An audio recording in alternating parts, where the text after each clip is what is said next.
A Sant Pere de Torelló ens van plantejar fer la transició energètica de veritat, que vol dir generar tots aquells projectes d'impacte per completar, assolir la plena transició energètica d'aquí uns anys i eliminar les emissions de CO2. I per això vam considerar que calia impulsar una comunitat energètica, primera, per mobilitzar tota la població envers aquest objectiu i segona, articular molts dels projectes que havíem de dur a terme.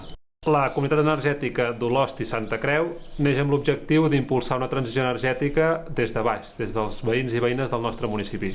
És clau impulsar mesures d'eficiència energètica, energies renovables i mobilitat sostenible per frenar el canvi climàtic i també canviar el sistema energètic actual i passar d'un sistema oligopoli en mans de poques i grans empreses a que els ciutadans i veïns i veïnes del nostre municipi tinguin veu i vot i puguin decidir quins projectes implantem al nostre municipi per fer aquesta transició energètica tan necessària. Balenyà Sostenible el que vol és afrontar dos grans reptes, un a nivell de planeta i un a nivell social. A nivell de planeta per poder fer avançar en la transició energètica, perquè encara que puguem fer la transició energètica a nivell només del nostre municipi, si això som capaços de replicar-ho en molts altres municipis amb iniciatives similars, aconseguirem fer la transició energètica a nivell de país.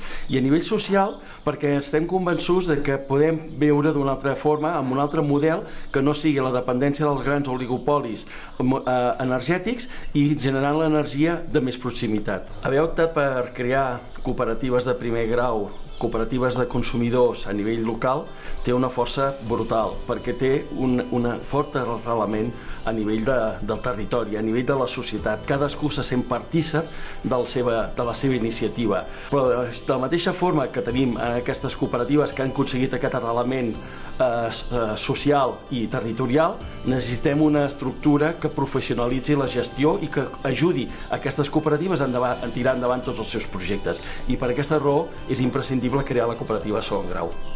A partir d'aquí vam veure que era imprescindible crear aquesta estructura de segon nivell per donar serveis a cadascuna d'aquestes cooperatives que s'anaven creant, sobretot a partir de l'experiència de les prèvies, de les primeres.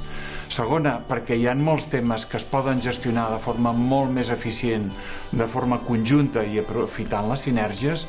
I finalment també per ajudar a extendre aquest model que intentem impulsar des d'Osona, que pensem que podria ser un bon referent per a altres territoris i pel conjunt del país. I per això ens presentem... Per això ens presentem... I per això ens presentem a Jornada Social.